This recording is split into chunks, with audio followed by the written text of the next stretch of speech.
Hello, it's Jack Tutor here of Attention Magazine. Welcome to Crucial Listening, the podcast where I speak with musicians and sound artists about 3 albums that are important to them. My guest this time is Ava Rasti, a pianist and bassist based in Tehran, Iran. Ava's new album, Genestra, is named after a flower that grows on the side of a volcano, and it's out now on Flaming Pines, a wonderful label. It's based primarily on samples taken from Western classical music by composers such as Bach and Sibelius and Beethoven. So you have this basis of richness, this kind of sweeping instrumental beauty, and then these samples are put through a process or augmented by Ava, which introduces all these different emotional hues. Sometimes outright destruction, sometimes these fractures of internal fraughtness, these fissures. And it's amazing to hear these samples of orchestras kind of breaking at the seams a lot of the time, or shot through with these like shimmers of water. It's a record that goes in so many different directions, and the accompanying text puts this album in the context of concepts like revolution and survival. Looping features quite a lot on this album. You have this idea of persistence in the face of changing, undulating surroundings. You have also this sense of revolution taking a multitude of different forms, sometimes outright and forthright, sometimes a quiet stir, a shimmer. It's such a great record, and I love speaking to Ava. So this one was done slightly differently. I sent over all my questions in one recording over email. Ava replied with her recording, and I pieced the podcast together here. I think it worked out really well. It was so nice to get all these insights from Ava on the 3 records that she picked, 3 good ones. Yeah, I hope you enjoy it. And if you have been enjoying the show generally, you can support it over at Ko-fi, ko-fi.com/crucial listening. You can donate monthly or one-off, any amount you please, to help keep the podcast going. Or if you're listening and enjoying, that's enough too. Thank you so much. Anyway, here we go. This is Ava Rasti on Crucial Listening.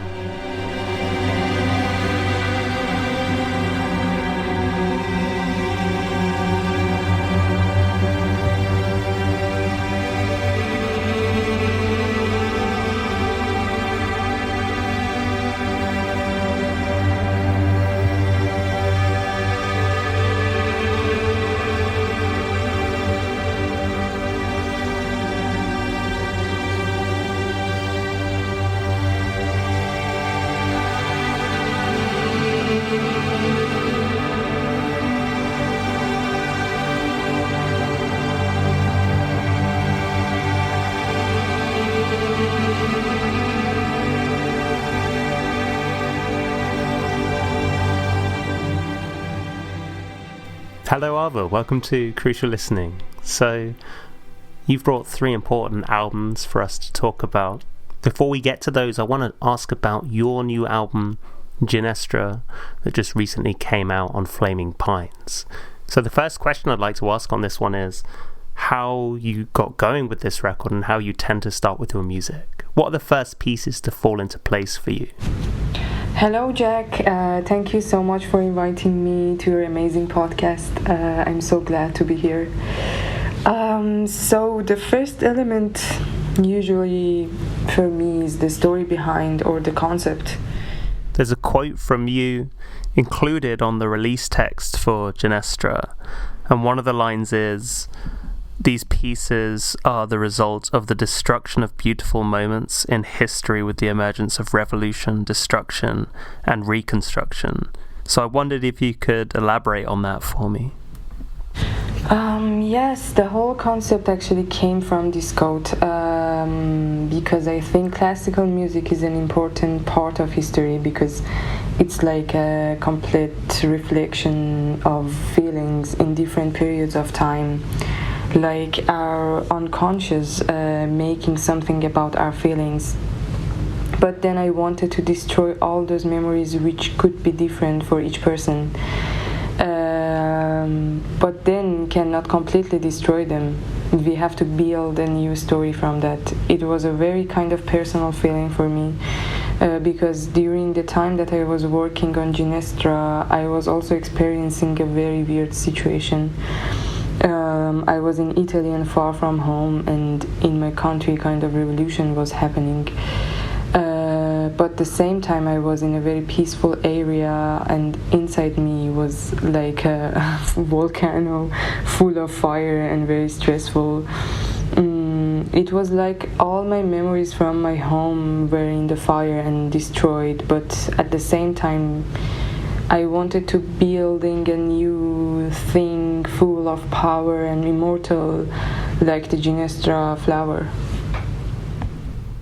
I also want to talk about your process for making this record and maybe give me a bit of insight into your process for making the pieces on Ginestra. And specifically as well, I mean, the album was created out of samples from the canon of Western classical music, including Bach, Sibelius and Beethoven. So could you talk to me about how you chose the pieces that you wanted to sample?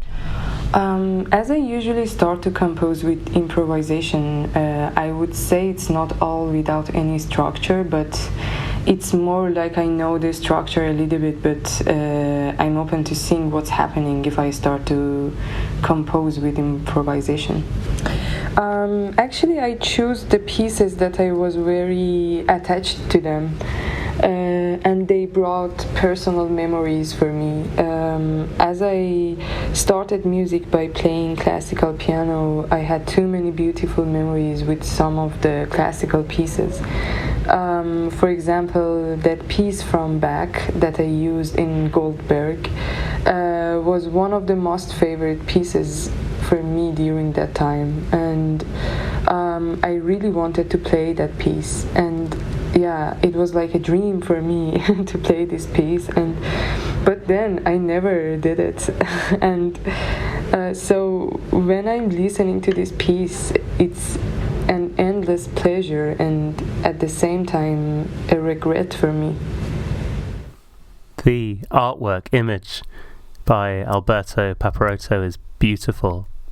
So how did you arrive at this being the cover photo for Ginestra? So this is my favorite part of the process. As I composed Ginestra in Fabrica residence in Italy, we were a group of friends, and all the time we were talking about our projects and the ideas, and it was so nice because there were too many collaborations between us. And Alberto was one of my closest friends, and he's an amazing photographer, and we were so close and it was so easy to understand each other. And one day he just showed me some pictures that he took when he was in a place to visit a volcano, and I was actually surprised because I was working on that. Whole the concept of the Ginestra was like a volcano, like a active volcano.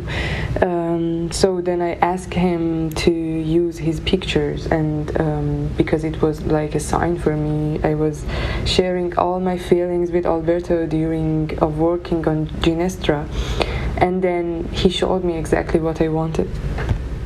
So let's go to your first important record then, Ava. So we're going to go with William Basinski's Watermusic.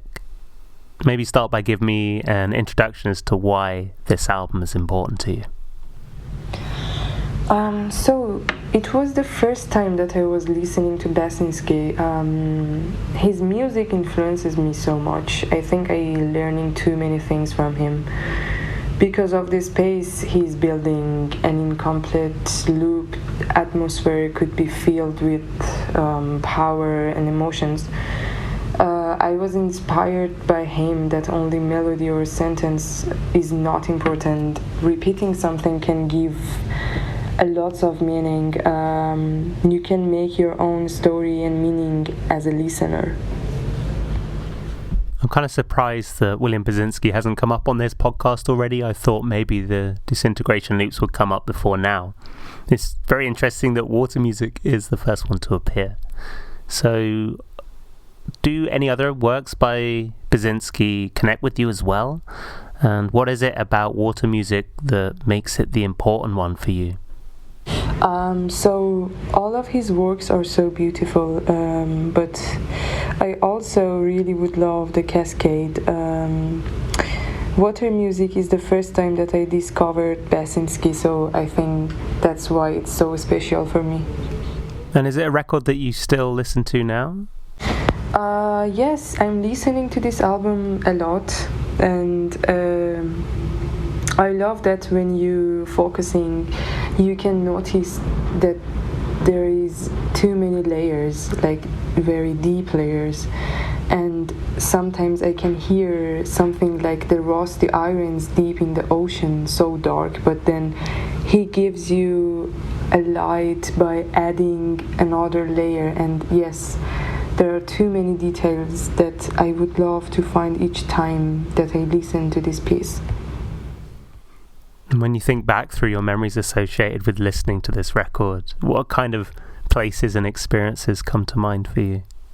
So when I discovered this piece, I remember it for a very long time, like 1 month or more. Every day from the morning till the night, all the time, I was listening to this one. And it was the background of anything that I was doing.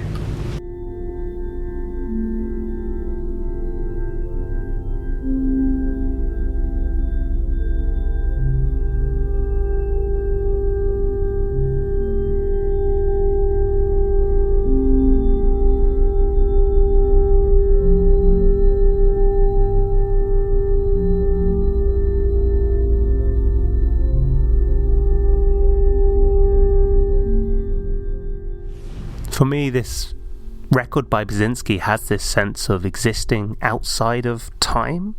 There aren't any discernible beginnings or endings, you're just kind of stranded within it. And your music also often uses loops or cycles in a way that feels reminiscent of this. I mean, you've got a title like Infinity as well, which points to this quality of time defiance within your music. So do you think that feeling of defying time is a reason that you connect with this work by Basinski as well? Yes, exactly. When I was composing Infinity, I was also listening to Basinski and also Caretaker or Rabelais, and I think I felt the power of looping on these works. There was a common, and it was as if they were playing with time. They could hold it and stay in that moment forever.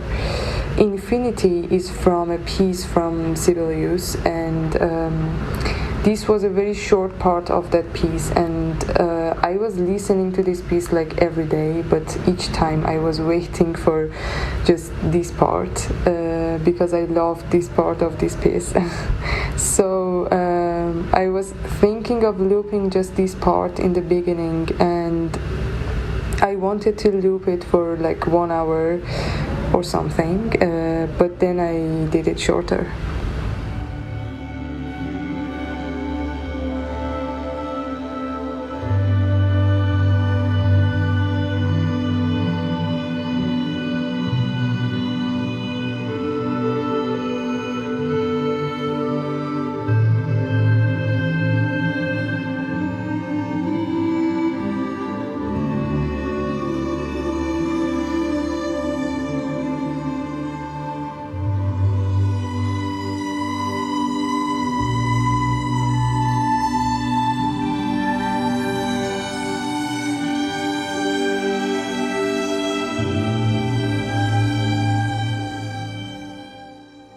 So let's talk about your second important record then, Ava. Let's go for In Rainbows by Radiohead. So again, if you could start by giving me a little introduction as to why this one is important to you. So, Radiohead is one of the reasons that I started to play rock music. After I listened to In Rainbows, I started to play bass guitar, and then I had an underground rock band in Tehran for I think almost 5 years. Yeah, I just started to play rock music, and then this album was like a door to another world for me. Again, this is another one where I'm surprised they haven't featured on the podcast before. So this is the first Radiohead record we've had picked on Crucial Listening. So are there other Radiohead albums as well that you connect with? And is there a reason that In Rainbows has stuck out as the important one for you? I think all of the albums are very special to me. I mean, Radiohead in general is very special for me, but I'm also very attached to Key Day. But In Rainbows was the first album of Radiohead that I listened to. When you think back to your memories associated with this record, again, what kind of places and experiences come to mind for you? So I remember when I was 14, I went on my first trip with my brother, and everything was so new for me. I was so excited about that trip. And every night we went to the desert to watch the stars, and my brother and his friends were listening to this album a lot. And it was my first time to hear Radiohead, and the image of what I was experiencing in the desert and what I was thought of this album was very magical together. And we were also watching their performance from the basement. I remember that I just wanted to be like Johnny Greenwood. After that, he became the most important person in Radiohead, and also in his personal works for me. And do you still listen to this album now? Yes, I still listening to this album, and it's so weird because every time it's like my first time. I was talking to a friend about this record recently, and he said it was a perfect record with the exception of Body Snatchers and the placement of that track as the second track. Now, I've heard Body Snatchers getting a bad rap a few times. I love where it's placed on the album. I think it's awesome. I wondered if I could get your take on that. And then also, what's your favourite track on In Rainbows? I think I agree with you. I also really like the way that they put the tracks in order. My favorite track, it's a bit hard also to say which one, but I think the most special track in this album for me is Weird Fishes.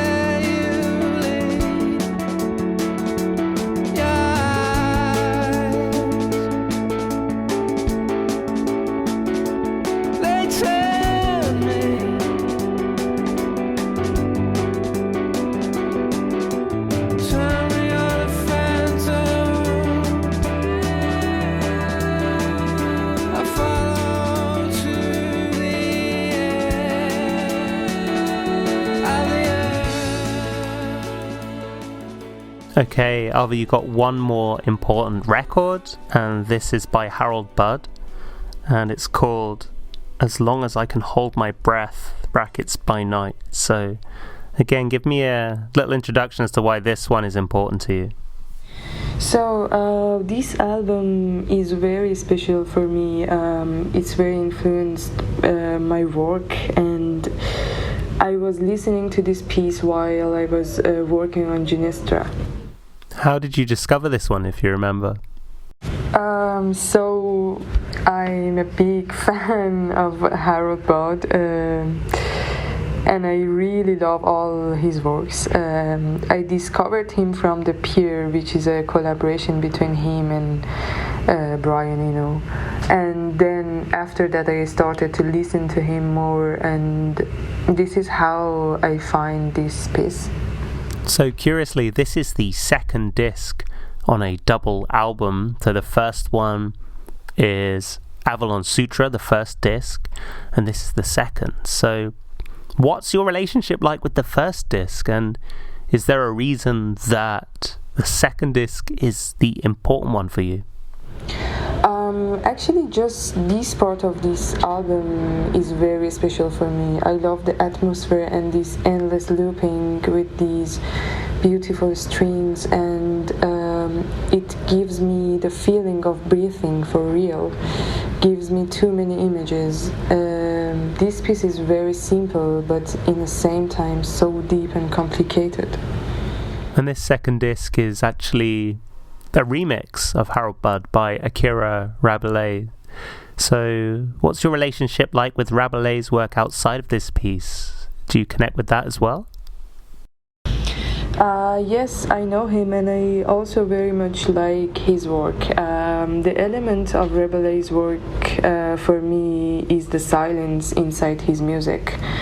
Also, you can find this silence inside as long as it gives you space to build your side inside the piece, like building your story. I'm going to ask this question for this record too. When you think back to your memories associated with this album, what kind of places and experiences come into your head? So I was in Italy, and I had to ride my bike every day for almost 2 hours. And I was biking in a road and listening to this piece. I was full of emotions during that time, and the image that I have is the foggy road, so cold, with the bike, and also I was focusing on my breath, thinking about this name as long as I can hold my breath. This name was very sync with all my feelings and what I had experienced, so all of those together were very majestic experiences with this piece. And do you still listen to this album now? Yes, still almost every day I'm listening to this piece, and I think these 3 albums are not just for a specific period. They are with me all the time. I can see the effects of them on my work, and it was so hard to say just 3 albums. There are too many albums like these 3 for me, which I listening to them. Or if I don't listen to them, they are with me in my music. I can see some pieces from different music that I listening to them and I attach to them on my work.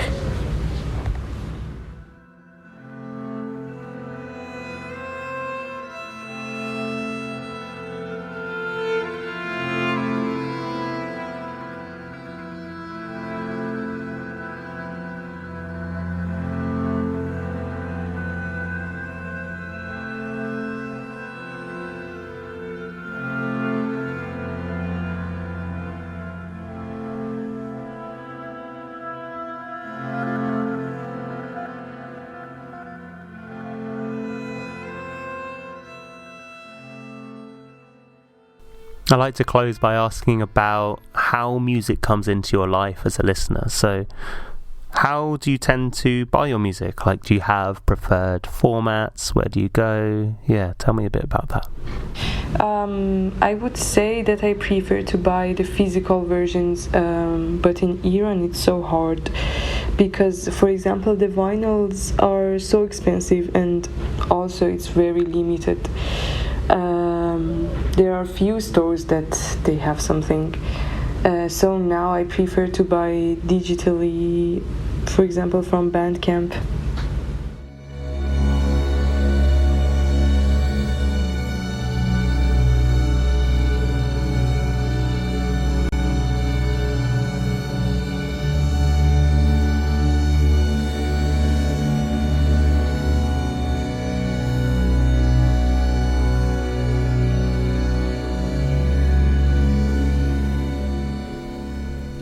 huge thanks to Ava for doing this interview with me. Again, I'll say her new album, Ginestra, is out on Flaming Pines. It is really gorgeous. I'll include links in the show notes so you can check that out. And to everyone listening, I will see you next time. Thank you. Goodbye.